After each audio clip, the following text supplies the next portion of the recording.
Hey guys, so welcome to another episode of Flying Trash. This is a bunch of leftover parts from the KingKong 90GT and the 110GT, and I've added this 3D printed pod on the top for the video transmitter and the camera.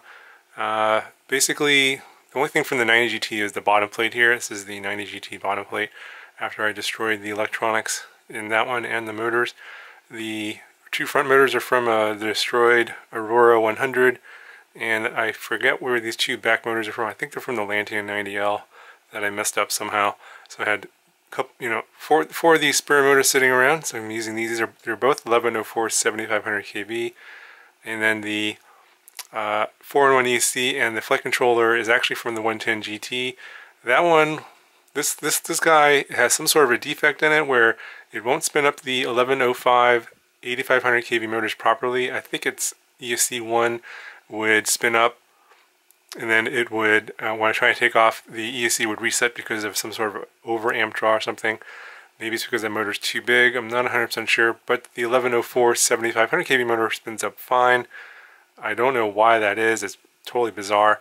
Pretty sure it has something to do with the amount of power that bigger motor is drawing compared to this little bit smaller motor, and I'm running a 2-inch prop instead of the I think it was a 2.8-inch prop that I was trying to spin up before, so that obviously makes a difference. And then the receiver and the video transmitter is also from the 110GT. I elected to use a different camera. This is a 1200 TV line CMOS camera, so it's got a little bit of a bigger lens. It's an M12 lens and a 1.8mm wide-angle field of view. I think it's 150-degree field of view. And I used the camera mount for this pod that this printed with, and I reversed it because this pod only fits the original camera, which is a smaller lens. So I just flipped it around and it mounts here. This pod's actually designed for a micro swift or micro arrow if you want to use one of those. But I'm like, I'm not gonna put a $30, $35 camera in this basically bunch of leftover trash parts. I just wanted to try out this. This is like a $9 camera. Supposedly it's got a pretty good wide dynamic range. It's not IR blocked, so the colors are going to be weird during the day, but I'll try and show some nighttime footage because it's not IR blocked. It should have some pretty good footage from low light conditions, so it's one of the reasons why I put it on here. But yeah, I'll put the link to the Thingiverse file in the description. All these other parts are pretty standard. The only thing I did different here is I added a little extra standoff above the standoff that was included here to raise it up to get clearance from the props because it otherwise would strike. But yeah, I also put an XT30 connector on here as well. So I should be able to run this on 2S or 3S, no problem. I'll go ahead and I'll show you some flight footage. So this is actually the maiden flight of this, doing it during the day.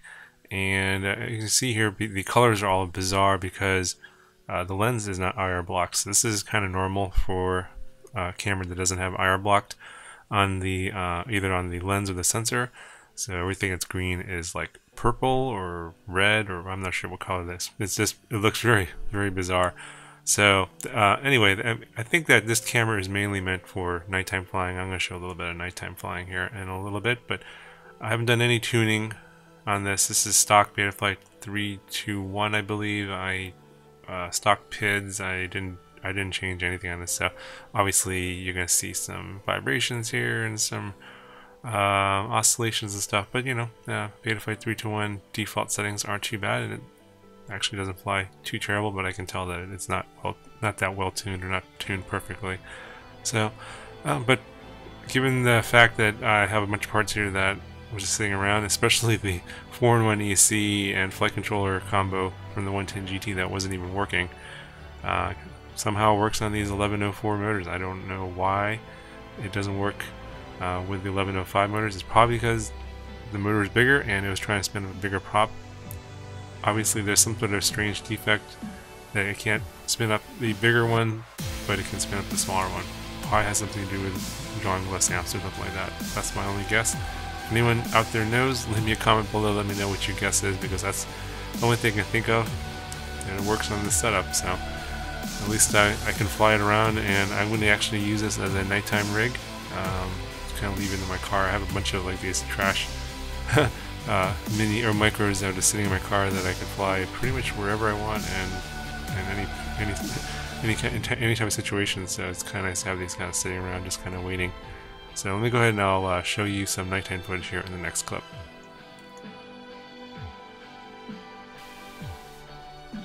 Okay, so here's some nighttime footage, and now the green grass, instead of being red, is now, well, it looks like it's blue. And this footage totally reminds me of the original RunCam Owl. I don't know if you guys remember that camera and the colors that it produced at night. This is pretty much exactly what I saw in that footage, and the quality of the image looks pretty similar as well. I think the big thing to note here is the price difference. I don't know how much. I don't think they're still selling the original RunCam Owl anymore, but I mean, I remember at the time when it came out, it was probably like $35 or $40. This camera was $6. So if you're looking for a nighttime micro camera for $6, I think this one is the one to get. This is pretty good quality, I think, for $6 in any event. Anyway, I don't think I did any additional tuning here. This is pretty much the same tune. I think this was the same day. I just decided to stop by this parking lot after work and fly when the sun was down. And I like this footage. This is exactly why I got this camera, so that I could fly some junky micros and random parking lots in the middle of the night. So this is gonna be perfect for that. Anyway, guys, I hope you enjoyed this video, and I hope you like these kind of videos where I kind of take random stuff and put them together and make them useful again. Hopefully this little guys will help you guys out in terms of finding solutions for your leftover parts, and maybe you can come up with something creative too. Let me know what you guys come up with in the comments below, and I'll talk to you guys in the next video.